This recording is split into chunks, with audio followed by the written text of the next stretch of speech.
Welcome back. Gift ಕೂಪನ್ಗೆ ಆಸೆ ಬಿದ್ದು vote ಹಾಕಿ ಕೊನೆಗೆ ಗಿಫ್ಟ್ ಸಿಗದೇ ಇದ್ದಾಗ ಶಾಸಕರನ್ನ ತರಾಟೆಗೆ ತೆಗೆದುಕೊಂಡಿರತಕ್ಕಂತಹ ಘಟನೆ ರಾಮನಗರದಲ್ಲಿ ನಡೆದಿದೆ. ರಾಮನಗರ ಕಾಂಗ್ರೆಸ್ ಶಾಸಕ ಇಕ್ಬಾಲ್ ಹುಸೇನ್ ಗಿಫ್ಟ್ ಕೂಪನ್ ಕಥೆಯ ಎಕ್ಸ್ಕ್ಲೂಸಿವ್ ಸ್ಟೋರಿ ಇದು. ಚುನಾವಣೆ ಮುಗಿದು 7 ತಿಂಗಳು ಕಳೆದರೂ ಗಿಫ್ಟ್ ಕೊಡದೆ ಇದ್ದದಕ್ಕೆ ರೊಚ್ಚಿಗೆದ್ದ ಮತದಾರ ಶಾಸಕ ಇಕ್ಬಾಲ್ ಹುಸೇನ್ಗೆ ಕ್ಲಾಸ್ ತೆಗೆದುಕೊಂಡ್ರು. ಮತದಾರನೋರ್ವ ಸರ್ ಕಾರ್ಡ್ ಕೊಟ್ಟಿದ್ರಿ, ಇನ್ನೂ ನಮಗೆ ಗಿಫ್ಟ್ ಸಿಕ್ಕಿಲ್ಲ ಅಂತ ಕೇಳಿದ್ದಾರೆ. ಇದಕ್ಕೆ ಸಿಟ್ಟಿಗೆದ್ದ ಶಾಸಕ, ನಿನ್ಗೊಬ್ನಿಗೆ ಅಲ್ಲ ಕೊಟ್ಟಿರೋದು, ಇಡೀ ಕ್ಷೇತ್ರಕ್ಕೆ ಕೊಟ್ಟಿದ್ದೀವಿ ಅಂತ ಹೇಳ್ತಾರೆ. 1 ತಿಂಗಳು ಆಗುತ್ತೆ ಅಂತ ಉದ್ದಟತನವಾಗಿ ಉತ್ತರಿಸಿದ್ದಾರೆ. ಇದರಿಂದ ಸಿಟ್ಟಿಗೆದ್ದ ಯುವಕ, ಗೆಲ್ಲಿ ಸೋಲ್ಲಿ 3 ದಿನದೊಳಗೆ ಕೊಡ್ತೀನಿ ಅಂದಿದ್ರಲ್ಲ ಸರ್ ಅಂತ ಕೇಳ್ತಾನೆ. ಇಬ್ಬರ ಮಧ್ಯೆ ವಾಕ್ ಸಮರ ಏರ್ಪಡುತ್ತೆ. ಮತದಾರನಿಗೆ ಗಿಫ್ಟ್ ಕೇಳಿದಕ್ಕೆ ಅವಾಸ ಹಾಕಿದ್ದಾರೆ. ಜೊತೆಗೆ ಎಲೆಕ್ಷನ್ ಹೊತ್ನಲ್ಲಿ ಇಡೀ ರಾಮನಗರದಲ್ಲಿ ಗಿಫ್ಟ್ ಕೂಪನ್ ಕೊಟ್ಟ ಬಗ್ಗೆ ವಿಪಕ್ಷಗಳು ಗಂಭೀರ ಆರೋಪವನ್ನ ಮಾಡಿದ್ವು. ಈಗ ಅದು ಸತ್ಯವಾಗಿದೆ.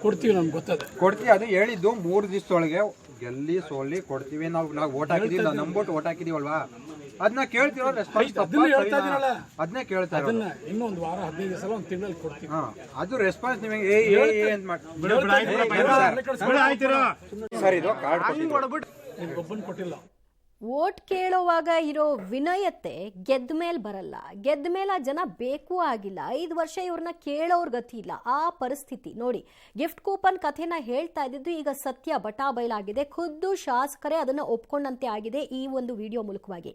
ಈ ಸುದ್ದಿಗೆ ಸಂಬಂಧಿಸಿದ ಹಾಗೆ ಬೆಳಗ್ಗೆ ನಾಳೆ ಇನ್ನಷ್ಟು ಮಾಹಿತಿಗಳನ್ನ ನಿಮ್ಮ ಮುಂದೆ ಇಡ್ತಾ ಹೋಗ್ತೀವಿ. ನಾಳೆ ವೀಕ್ಷಣೆ ಮಾಡಿ.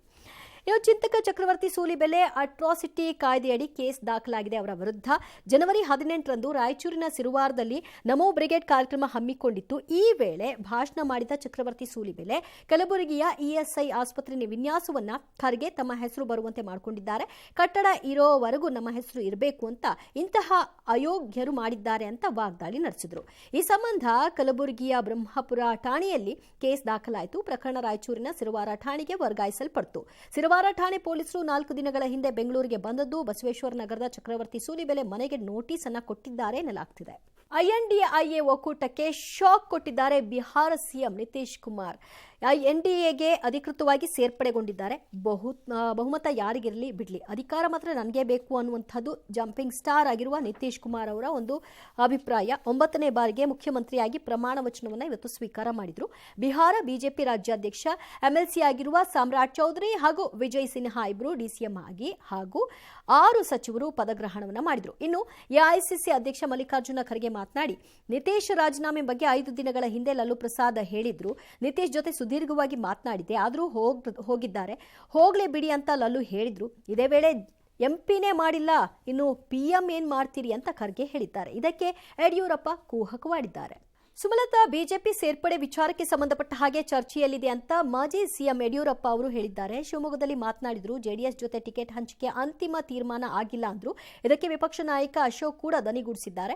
ಅಲ್ಲದೆ ಯಾರಿಗೆ ಟಿಕೆಟ್ ಕೊಟ್ಟರು ಮಂಡ್ಯದಲ್ಲಿ NDA ಅಭ್ಯರ್ಥಿಯೇ ಗೆಲ್ಲೋದು ಅಂದಿದ್ದಾರೆ. ಬಿಜೆಪಿ 28ಕ್ಕೆ 28 ಕೂಡ ಗೆಲ್ಲುತ್ತೆ ಎಂಬ ಹೇಳಿಕೆಗೆ ತಿರುಗೇಟನ್ನ ಕೊಟ್ಟಿದ್ದಾರೆ. 28ಕ್ಕೆ ಯಾಕೆ 523 ಕ್ಷೇತ್ರ ಗೆಲ್ಲಲಿ ಅಂತ ಬೇಡ ಅಂದವರು ಯಾರು ಅಂತ ಪ್ರಶ್ನಿಸಿದ್ದಾರೆ. ಅಸೆಂಬ್ಲಿ ಎಲೆಕ್ಷನ್ ಅಲ್ಲಿ ಏನಾಯ್ತು ಅಂತ ತಿರುಗೇಟ್ ಕೊಟ್ಟರು.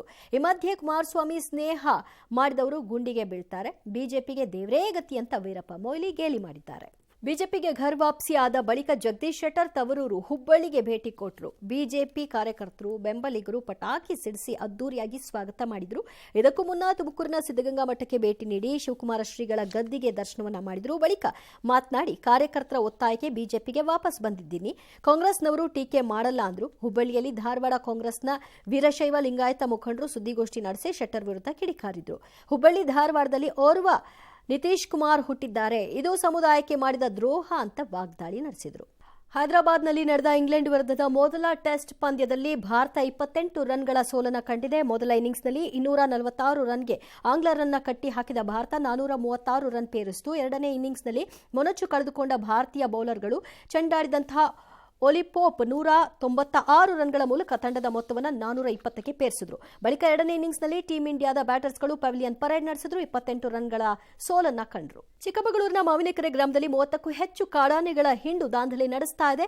ಬೀಟಮ್ಮ ಗ್ಯಾಂಗ್ ಜೊತೆ ಭೀಮಾ ಕೂಡ ಬಂದದ್ದು ಕಾಡಿಗಟ್ಟಲು ಅರಣ್ಯ ಇಲಾಖೆಯ ಸಿಬ್ಬಂದಿಗಳು ಹರಸಾಹಸ ಪಟ್ಟಿದ್ದಾರೆ. ಹಾಸನದ ಗೆಂಡೇಹಳ್ಳಿಯಲ್ಲಿ 25ಕ್ಕೂ ಹೆಚ್ಚು ಆನೆಗಳು ಸಂಚರಿಸಿದ್ವು. ಅರಣ್ಯ ಇಲಾಖೆ ಪಟಾಕಿ ಸಿಡಿಸಿ ಜನವಸತಿ ಪ್ರದೇಶದಿಂದ ದೂರ ಅಟ್ಟಿದ್ರು. ಸಕಲೇಶಪುರದ ಕೆಂದನಮನೆ ಗ್ರಾಮದಲ್ಲೂ ಕಾಡಾನೆಗಳ ಹಿಂಡು ಪ್ರತ್ಯಕ್ಷವಾಗಿದೆ.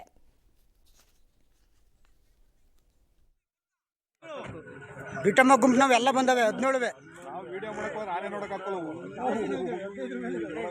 ಎಷ್ಟಿದೆ ಅಂತ ಓ ಇಲ್ಲಿ ಹಿಂದ್ಗಡೆ ಬರ್ತಾ ಇನ್ನೊಂದು ಓ ಇಲ್ಲಿ ಮತ್ತಿಲ್ಲಿ ಹೊಲ್ಟು